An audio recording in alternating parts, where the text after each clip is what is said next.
Il était une fois, dans une ferme joyeuse, une petite poule rousse nommée Cocotte.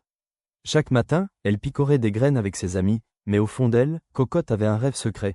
Elle voulait apprendre à voler, comme les hirondelles qui dansaient dans le ciel. Quand elle parlait de son rêve, ses amis poules se moquaient gentiment.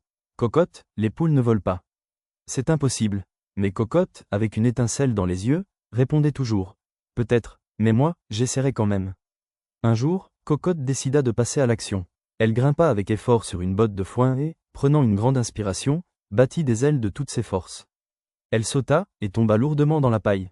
Aïe, s'exclama-t-elle, secouant ses plumes. Mais je n'abandonnerai pas. Le lendemain, plus déterminée que jamais, elle grimpa sur la clôture du jardin.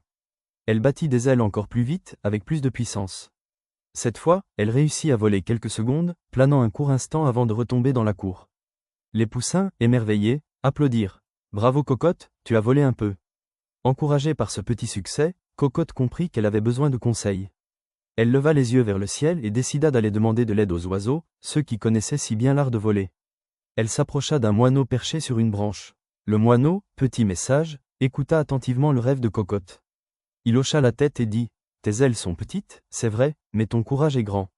N'abandonne jamais, continue d'essayer, petit à petit. » Plus tard, Cocotte rencontra une colombe douce et gracieuse.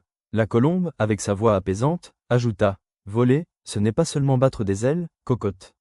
C'est aussi croire en soi, en sa capacité à réaliser l'impossible. » Forte de ces précieux conseils, Cocotte s'entraîna chaque jour, sans relâche. Elle monta de plus en plus haut, d'abord la botte de foin, puis l'arbre du jardin, et enfin, le toit de la grange. Un soir, en haut de la grange, elle regarda le soleil se coucher, un spectacle magnifique. Elle battit des ailes de toutes ses forces.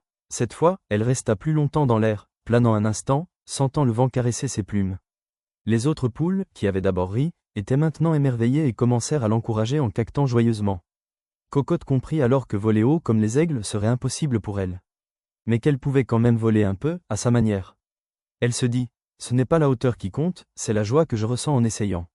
Et chaque jour, Cocotte fit des petits vols autour de la ferme, sous les yeux émerveillés des poussins et même du fermier Marcel qui souriait en la voyant s'élancer. Cocotte devint un exemple pour tous. Elle montra qu'oser réaliser ses rêves est plus important que d'être parfait. Ses amis poules finirent par l'admirer et dirent « Tu avais raison Cocotte, rien n'est impossible à qui essaie avec courage. » Et chaque soir, Cocotte levait les yeux vers le ciel, heureuse, car même si elle ne volait pas comme une hirondelle, elle avait appris à suivre ses rêves.